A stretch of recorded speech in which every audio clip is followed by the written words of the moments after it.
अस्सलाम वालेकुम। रमज़ान के साथ साथ हमें एक बहुत बड़ा जो रमज़ान का तोहफ़ा मिलता है वो रमज़ान शोज़ हैं।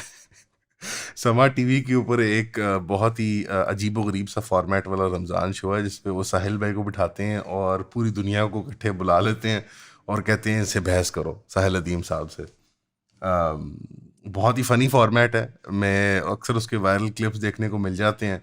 ख़ास तौर पे जब असर के बाद आपको ज़्यादा भूख लग रही होती है और आप वो खाने की रेसिपीज़ देख रहे होते हैं, तो साथ-साथ ना आपको रमज़ान शो के फड्डों के वो रिकमेंडेशंस आ रहे होते हैं। Sahil Adeem fights with Nadeem Afzal Chand, Sahil Adeem fights with so on and so fourth.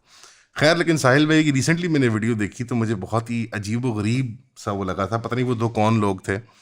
एक कोई आमिर साहब थे और एक कोई सवेरा साहिबा थी। आई हैव नो आइडिया ये लोग कौन हैं, कहाँ से आए हैं।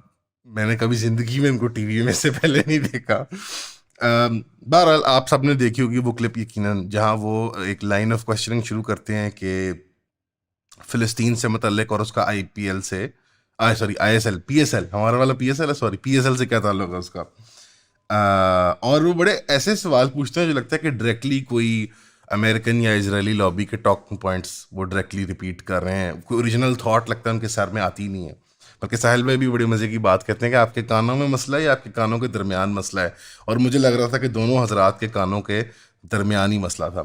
शुरू करते हैं। मैंने उनके पॉइंट्स लिख लिए हैं हाथ से ताकि मुझे वो वीडियो दोबारा ना देखनी पड़े। रोज़ा भी मकरू हो सकता है मेरा, इतना गुस्सा चढ़ जाता था उनको देख के। लेकिन पहली अगर आप उनका पॉइंट सुने तो वो खातून थी, बहुत ही को बेवकूफ़ सी। वो कहती हैं कि why do we politicize everything. उनका ये सवाल ये था कि हम पीएसएल को, जब साहिल भाई ने कहा कि पीएसएल को बॉयकॉट करना चाहिए, और मुझे उम्मीद है कि कराची में जो लोग कम आए हैं और ये लग ही रहा कि पीएसएल की अटेंडेंस बहुत कम थी, वो उसके 2-3 फैक्टर्स हैं। एक, लोगों को जो माली हालत नुकसान पहुंचा हुआ है, जो माली हालत को लोगों की। और दूसरा कि लोग नाराज़ थे। हर किस्म के ऐसे ब्रांड ने पीएसएल को स्पॉन्सर किया कि जो कि फ़लस्तीन के मामले में इसराइल की सपोर्ट करता है और इसराइल को डायरेक्ट माली मदद पहुंचाता है।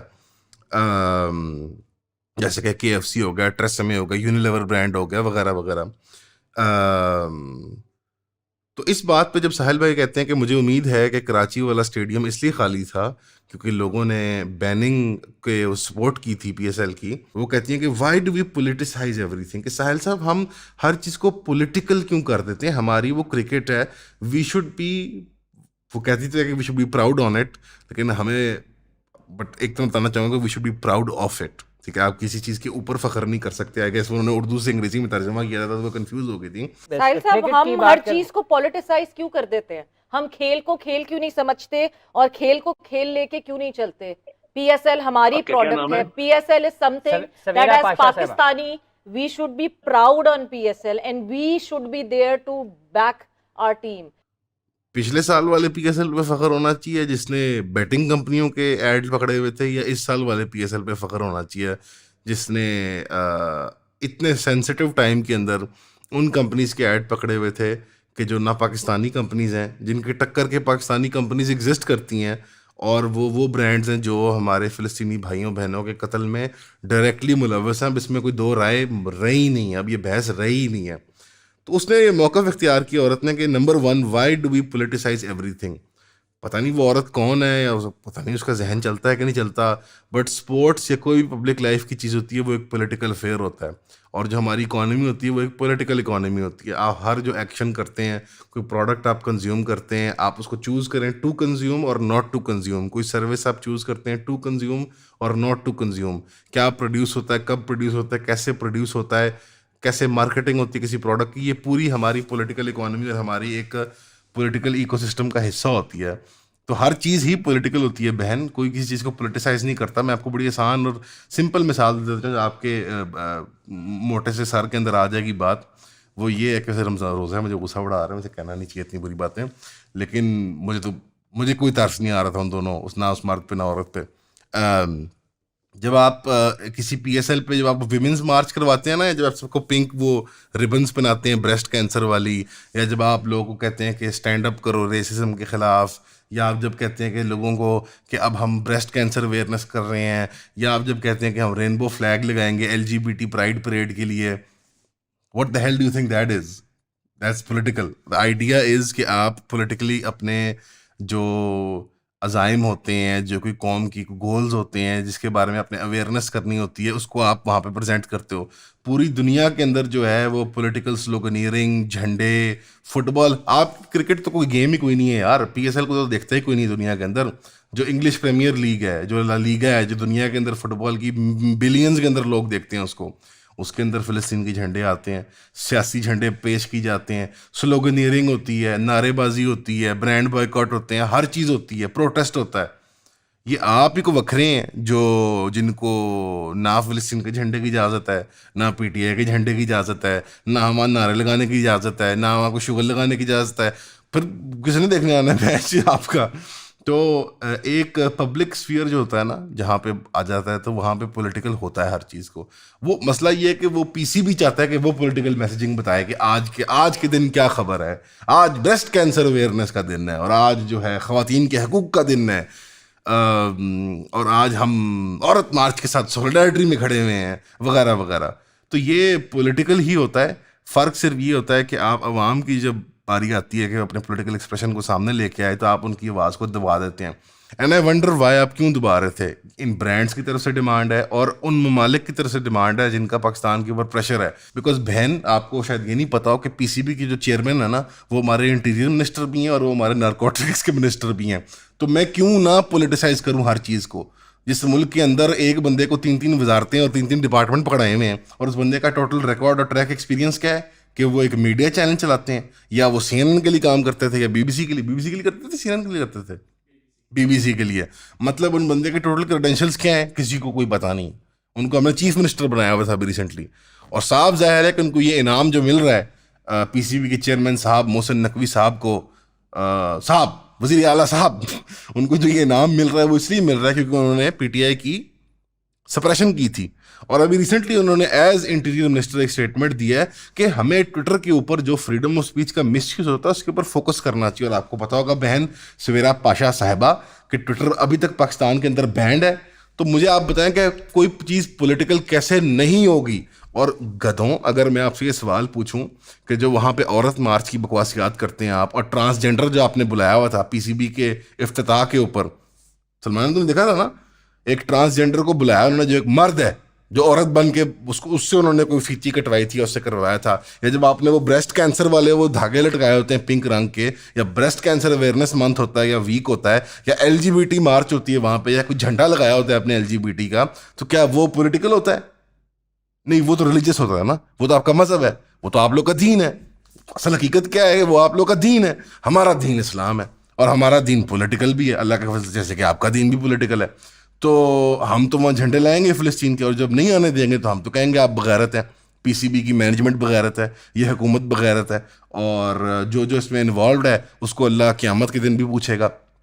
आप हमारी दुनिया भी बर्बाद करना चाहते हैं कि हम पॉलिटिकल एक्सप्रेशन ना करें, हमारी फ्री स्पीच ना हो, हमारा ट्विटर बंद हो, हमारी ज़ुबान से कोई बात निकले तो आप उसकी ज़ुबान काट दें, और आप हमारी आखिरत भी बर्बाद करना चाहते हैं कि हम बैठ के वो मैच देखें जिनको बेटिंग कंपनीज और जिनको कातिल कंपनीज स्पॉन्सरशिप देती हैं।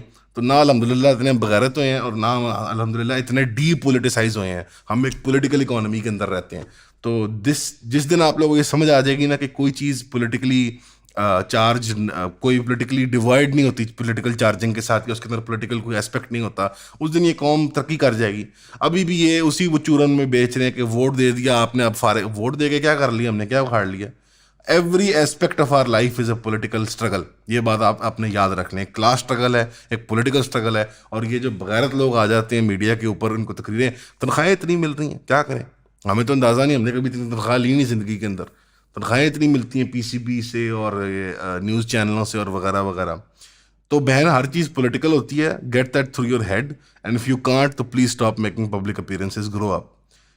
दूसरी उन्होंने सवाल पूछा, उन्होंने ना एक इमोशनल अपील देने की कोशिश किया खातून ने, कि देखिए जी वो डेफ एंड डम वर्कर्स होते हैं केएफसी के। केएफसी की बाइकॉट की बात की आपने साहिल साहब, आपको पता है कराची में एक ब्रांच थी केएफसी की जहां पे डेफ एंड डम वेटर्स थे उनके। ये जब से बाइकॉट हुआ और ऑब्वियसली कंपनी को नुकसान होना शुरू हुआ, ये वो केएफसी की कंपनी जिसकी फ्रेंचाइज की फीस एक पाकिस्तानी मुसलसल पे कर रहा है फ्रेंचाइज को, मगर यहाँ केएफसी इटसेल्फ लोकल्स चला रहे हैं, उनमें जो नौकरी कर रहे हैं लोग वो लोकल्स नौकरी कर रहे हैं। उनमें जो वो काम करते थे डेफ एंड डम, उन सबको जॉबलेस कर दिया गया क्योंकि वो ब्रांच बंद हो गई। जितने लोगों ने केएफसी का बाइकआउट किया, क्या आज वो यहाँ बैठ के वादा करेंगे इस बात का कि वो जो डेफ एंड डम लोग थे उनकी किफालत करेंगे वो? तो पॉइंट सिर्फ ये कि we need to understand the franchise system, कि फ्रेंचाइज काम कैसे करती है। एक फ्रेंचाइज की जब आप रॉयल्टी लेके पाकिस्तान में एक फ्रेंचाइज लेके आते तो एक पाकिस्तानी वो रॉयल्टी पे करता रहता है, वेदर उसका बिजनेस आगे चले या ना चले, ही नीड्स टू पे दैट रॉयल्टी। मतलब आपने बिलीव करना शुरू कर दिया सीएसआर को, यानी आप इतने स्टूपिड हैं। सीएसआर जो कॉर्पोरेट सोशल रिस्पॉन्सिबिलिटी होती है, जिसकी मैं आपको बड़ी सी मिसाल देता हूँ। नेस्ले पाकिस्तान के अंदर ना फार्मर्स को इफेक्टिव इरिगेशन मेथड्स की टेक्नोलॉजी प्रोवाइड करता है। आपको पता है ये बात? उनकी ये कॉर्पोरेट सोशल रिस्पॉन्सिबिलिटी और आउटरीच का प्रोग्राम है कि पानी कम कैसे ज़ाया हो किसानों का, उनको वो इक्विपमेंट प्रोवाइड करता है। ये आपको शायद याद हो, बड़ी कैंपेन थी नेस्ले की। नेस्ले पाकिस्तान का ग्राउंड वाटर चोरी करके हमें वापस बेचता है। Are you an idiot? Will you believe कि नेस्ले एक अच्छी कंपनी है क्योंकि वो किसानों को फार्मिंग टेक्निक्स और टेक्नोलॉजीज देता है? यार, कॉर्पोरेट सोशल रिस्पॉन्सिबिलिटी का मकसद ही ये होता है कि कंपनी की जो फिरौनियत है, कंपनी की जो बदमाशी है, कंपनी का जो जुल्म है लोअर क्लासेस के खिलाफ और नेचुरल रिसोर्सेज के एक्सप्लॉयटेशन को, उसको छुपाने के लिए। आइकिया, आपको तो पता ही होगा, आप लोग तो ख्वाब देखते हैं, चूमते चाटते हैं वहाँ के जो घटिया ब्रांड्स होते हैं। आइकिया एक स्वीडन का या स्विट्जरलैंड का गालबन है, स्वीडन का ब्रांड है, छोटा सा ब्रांड है। वो फर्नीचर बेचता है और मीट बॉल्स बेचता है। ये जो जिसको पता है, अगर वो आइकिया गया हुआ है तो वो आपको बता सकते हैं। अब आइकिया फर्नीचर बनाने के लिए लकड़ी इस्तेमाल करती है, तो आपको पता है आइकिया क्या करती है? आइकिया जो है वो रिफॉरेस्टेशन के प्रोग्राम्स में इन्वॉल्व है। रिफॉरेस्टेशन के कि हमने ना यहाँ पे 1,000 एकड़ में दरख्त लगवाए हैं। आइकिया इज पूरे अफ्रीका के अंदर, और वो करती क्या है, वो यूरोप के अंदर जंगल लगाती है। पूरे अफ्रीका और साउथ अमेरिका के अंदर आइकिया ने सबसे ज्यादा जंगल उजाड़े हैं रिसेंट हिस्ट्री के अंदर। आप जैसे बगैरत और इडियट होते हैं जो बिलीव करना शुरू कर देते थे कि कॉरपोरेशंस बड़े अच्छे काम कर रही हैं, तो केएफसी जो डेफ एंड डम को वो करती है, तो वो out of the goodness of their heart नहीं करती, वो ये एक कॉर्पोरेट सोशल रिस्पॉन्सिबिलिटी के तहत करती है। और ये देखो कितने इनको सब पता होता है, पहले इन्होंने इमोशनल अपील करनी होती है। नोट कर रहे हैं ना सलमान कि वो जी डेफ और डम और वो तो गूंगे बहरे, और वहां एक्चुअल लोग कत्ल हो रहे हैं, रेप हो रहे हैं, उनकी हड्डियां तोड़ते हैं वो जेलों के अंदर, उनको टॉर्चर करते हैं। तो पाकिस्तान के जो डेफ एंड डम है ना, उनकी नौकरी ना चली जाए।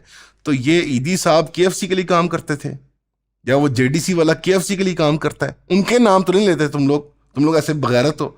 वो इमरान खान केएफसी के लिए काम करता था। ये जो शौकत खानम अस्पताल है, जो ये अखवत फाउंडेशन है, ये केएफसी के लिए काम करते हैं। ये पाकिस्तानी लोगों का जज्बा है। हम एज प्रोपोर्शन ऑफ जीडीपी सबसे ज्यादा चैरिटी देने वाले लोग हैं पूरी अर्थ के ऊपर।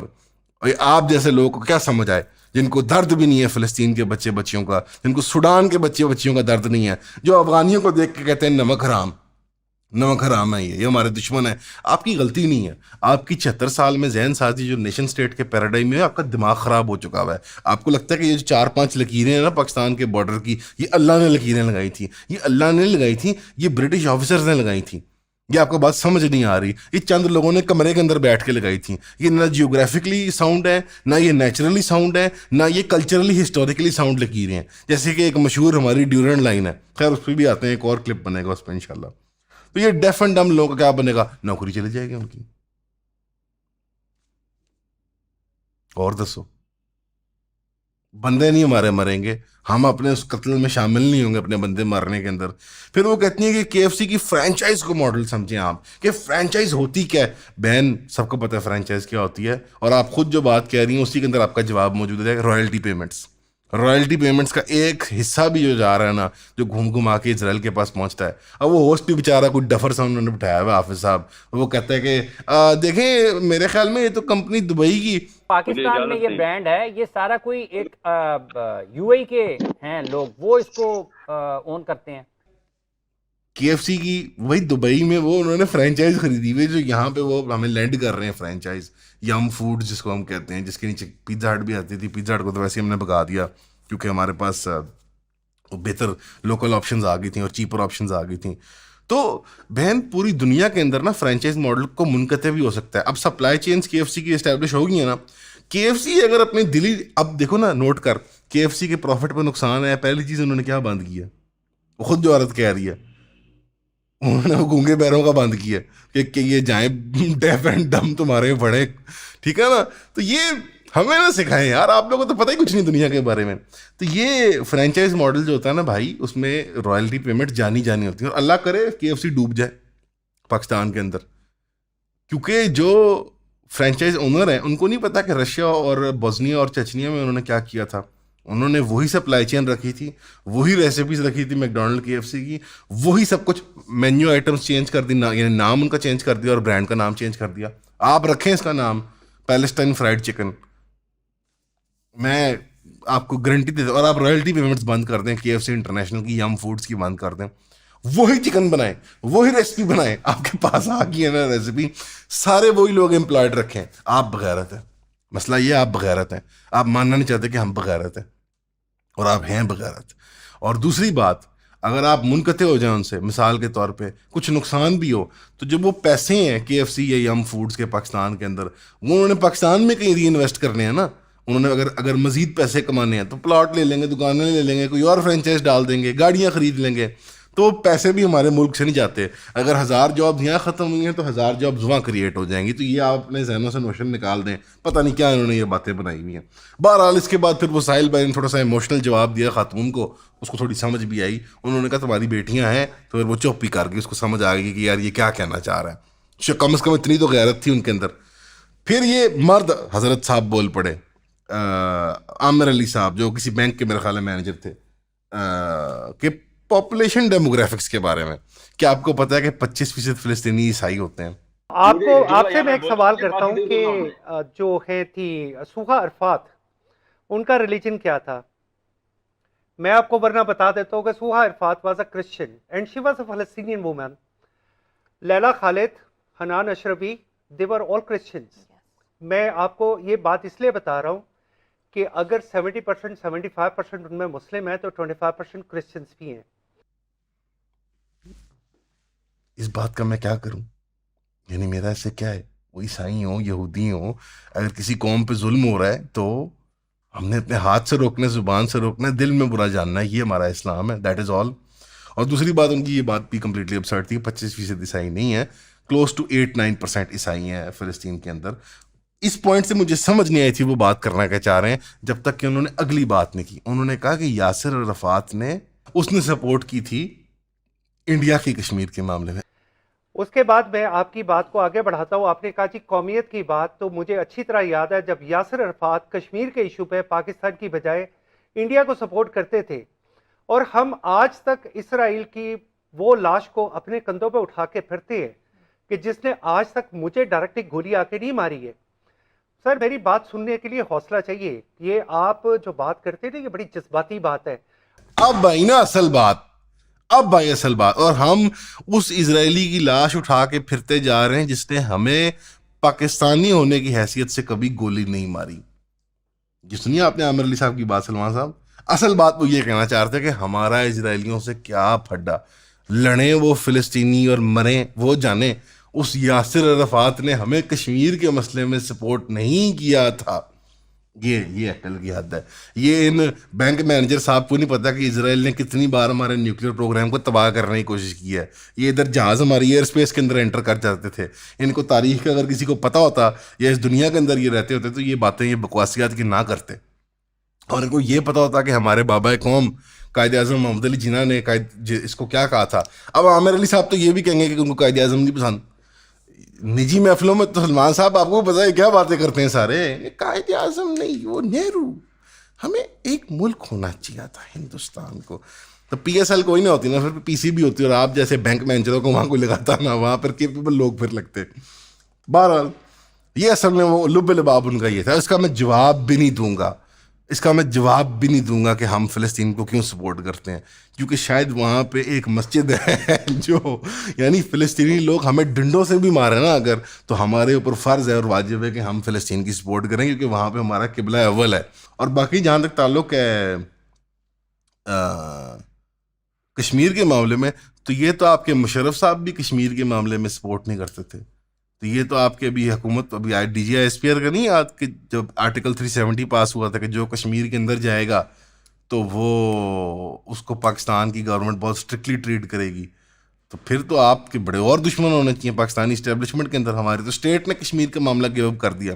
मतलब बाजवा साहब ने भी तकरीर की थी जर्नलिस्ट के सामने कि हमारे टैंकों को जंग लग गया, उनमें डीजल नहीं है और मुझे वो टायर भी फट गया, एक टैंक का मुझे स्टपनी नहीं मिल रही है और जैक नहीं मिल रहा मुझे, हमारा स्पेयर टायर जो है वो पठान चोरी करके ले गया। मतलब फिर आगे वो पूछते हैं द एज ओल्ड क्वेश्चन कि आपको पता है कि टेक्नोलॉजी जो है वो हार्मन कैडन के पता नहीं कौन से स्पीकर जो है वो they are by the Jews have made them. आप जिस सैटेलाइट के जरिए लिंक्ड है ना, this is also by the Jews. ये भी ज्यूस की तौर पे ज्यूस का है। ये जो आप हार्मन कार्डन के स्पीकर्स यूज कर रहे हैं और जो आप माइक यूज कर रहे हैं ना बात करने के लिए, ये भी ज्यूस कंपनीज है, ये इवन चाइनीज कंपनीज भी नहीं है। Stop it all. तो छोड़ आमिर दीजिए इन साहब, आमिर सबको। आप कोई रेसिस्ट है? हमें कोई जूस से मसला है? हमें कोई यहूदी से नफरत है? भाई आपके जहन में ना रेसिस्ट बड़े एक ना एंटी सेमेटिक किस्म के कॉनोटेशंस हैं ऑफ हमारा मुकाबला एक्चुअली है क्या। किसने कहा कि हमें किसी कौम से या किसी मजहब से मसला है? हमें इजरायली ज़ायनिस्ट रियासत से मसला है। यहूदी पाकिस्तान में भी रहा करते थे, इंडिया में भी रहा करते थे, पूरी मुस्लिम वर्ल्ड के अंदर रहा करते थे। ये आमिर अली साहब क्योंकि कॉलोनाइज जहन इनका, गुलामी का वो शिकार हो चुका हुआ है। वो नज़र भी आ रहा है जिस तरह वो बैंक मैनेजर की तरह ड्रेसअप हुए हैं, वो टाई उन्होंने यहाँ तक चढ़ाई हुई रमज़ान शो के अंदर। तो बंदा अपनी कौम के कपड़े ही पहन आता है यार रमज़ान शो के अंदर। वो कहने लगे कि सब कुछ द जूस ने बनाया। यार ये कितना बुनियादी तौर पे इंट्रिंसिकली रेसिस्ट नोशन है कि सब कुछ द जूस ने बनाया है। Like we don't have a problem with trading or doing business with the Jews. We have a problem with trading and doing business with Zionists. Zionism एक plague है इंसानियत के ऊपर। वो एक रेसिस्ट आइडियोलॉजी है। वो अपार्थाइड स्टेट बनाई हुई है उन्होंने वहाँ पे। अब अपार्थाइड क्या होती है अब आप लोग गूगल कर लीजिएगा, मैं हर चीज़ नहीं समझा सकता आमिर अली साहब और सवेरा पाशा को।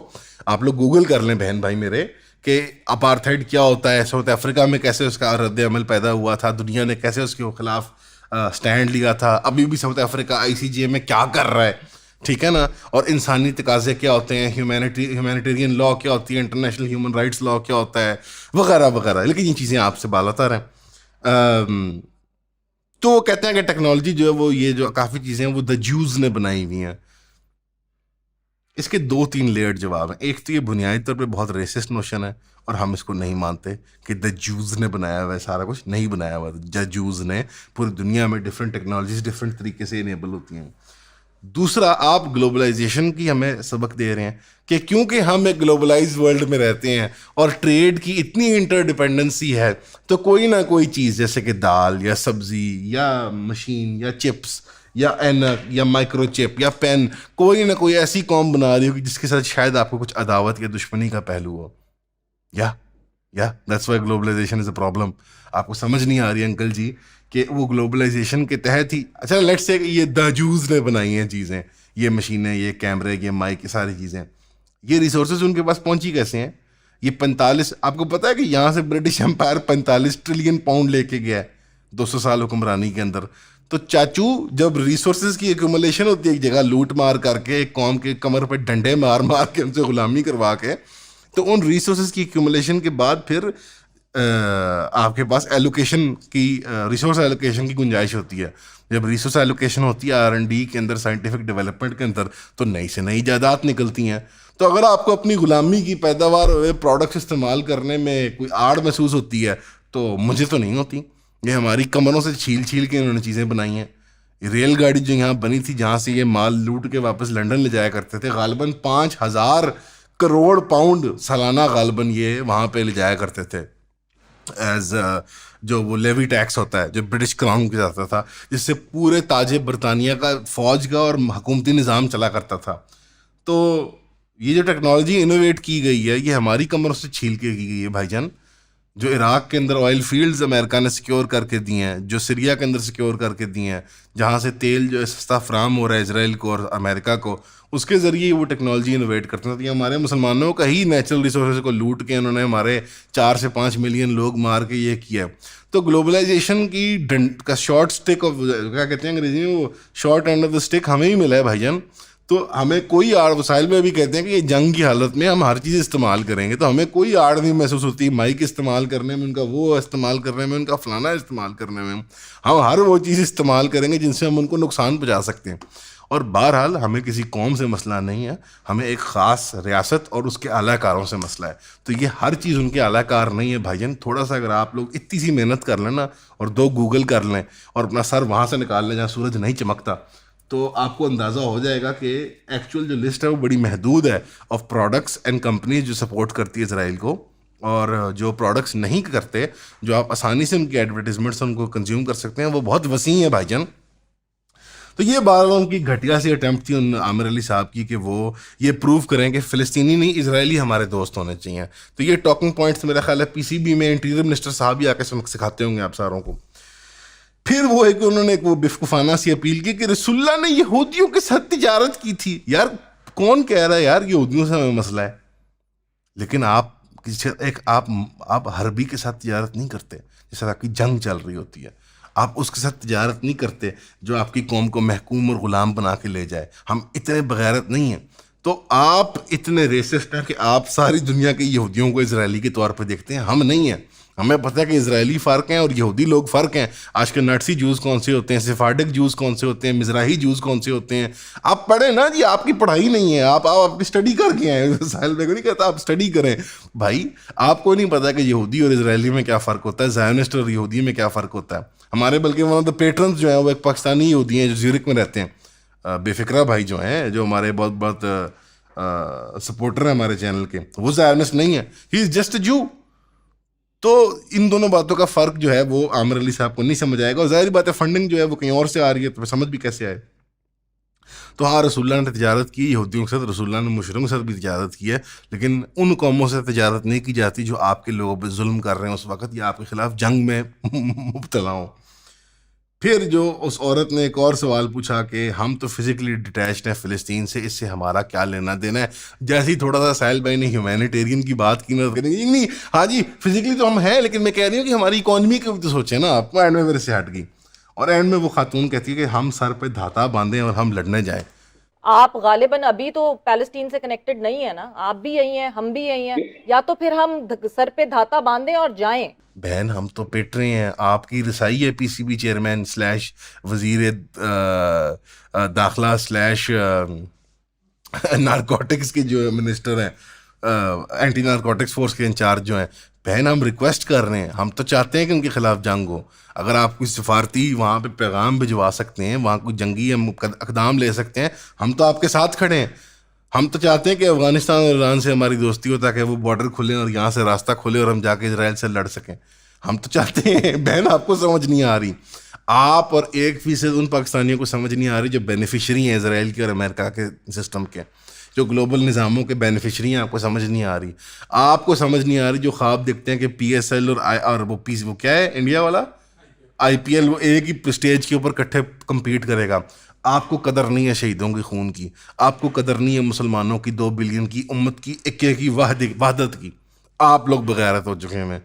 तो मेरे ख्याल में साहिल भाई ने उनकी काफ़ी बेइज्जती कर ली थी, और मैं तो गालियों के हद तक उतर आया हूँ। माजरत के साथ प्लीज़, मेरा रोज़ा है, मुझे माफ़ कीजिएगा, लेकिन आप लोग बिल्कुल कोई सिंपथी मेरे लिए एक ज़रा नहीं रही, क्योंकि आप लोग के अंदर कोई जिगरा नहीं है। जहाँ 30-35 हज़ार लोग कत्ल होके और 10-20 हज़ार लोग दबे हुए हैं रबल के नीचे, आप लोगों को अपनी इकॉनमी और अपने क्रिकेट की पड़ी होती है। आप बगैरत हैं, अल्लाह आपको माफ़ करे। अगर आपके नसीब में हिदायत है तो हिदायत मिले, अगर नहीं है तो आपका अंजाम इसराइलियों के साथ ही हो। शुक्रिया। अस्सलाम वालेकुम। इयोन का आपसे वादा है कि हम कभी भी किसी का आपको पेड चूरन नहीं बेचेंगे और अपने कंटेंट को मेयारी रखेंगे। जैसे कि आपको पता है कि ऑनलाइन स्पेस के अंदर कंटेंट क्रिएटर्स जो हैं वो बहुत मुख्तलिफ शक्लों और अक़साम के हैं, और वो अजीब अजीब किस्म का चूरन बेच रहे होते हैं। पेड पॉडकास्ट होती हैं, स्पॉन्सरशिप्स होती हैं, वगैरह वगैरह। तो हम कभी भी आपको चूरन नहीं बेचेंगे। अगर ऐड भी दिखाएंगे किसी प्रोडक्ट का, तो कोशिश होगी कि वो एक जय्यद प्रोडक्ट हो जो से आप इस्तेफ़ाज़ा ले सकते हैं और कोई किसी काम की चीज़ हो। तो हमारी 2 जायज़ अर्निंग के सोर्सेज हैं कि हम ऐड चला सकते हैं और आप जो मेंबरशिप्स परचेज़ करते हैं, इसमें आपकी सपोर्ट हमें दरकार है। हमारी वेबसाइट खोल के हमारी मेंबरशिप परचेज़ कर सकते हैं आप, जिसके अंदर 4 लाइव जूम सेशंस हैं, और मज़ीद इंशाल्लाह ताला हम कंटेंट उसके अंदर ऐड करते रहेंगे। वैसे जो आप पब्लिकली कंज्यूम कर रहे हैं हमारा कंटेंट किसी भी प्लेटफॉर्म के ऊपर, ये अभी भी फ्री है और लॉन्ग टर्म भी इंशाल्लाह ताला फ्री ही रहेगा। तो अगर आप वेबसाइट खोल के हमारी मेंबरशिप लेंगे, जो उसकी मुकर्ररा फीस है अगर आप वो अदा कर दें या उससे बढ़ के, that would be nice. Bye bye.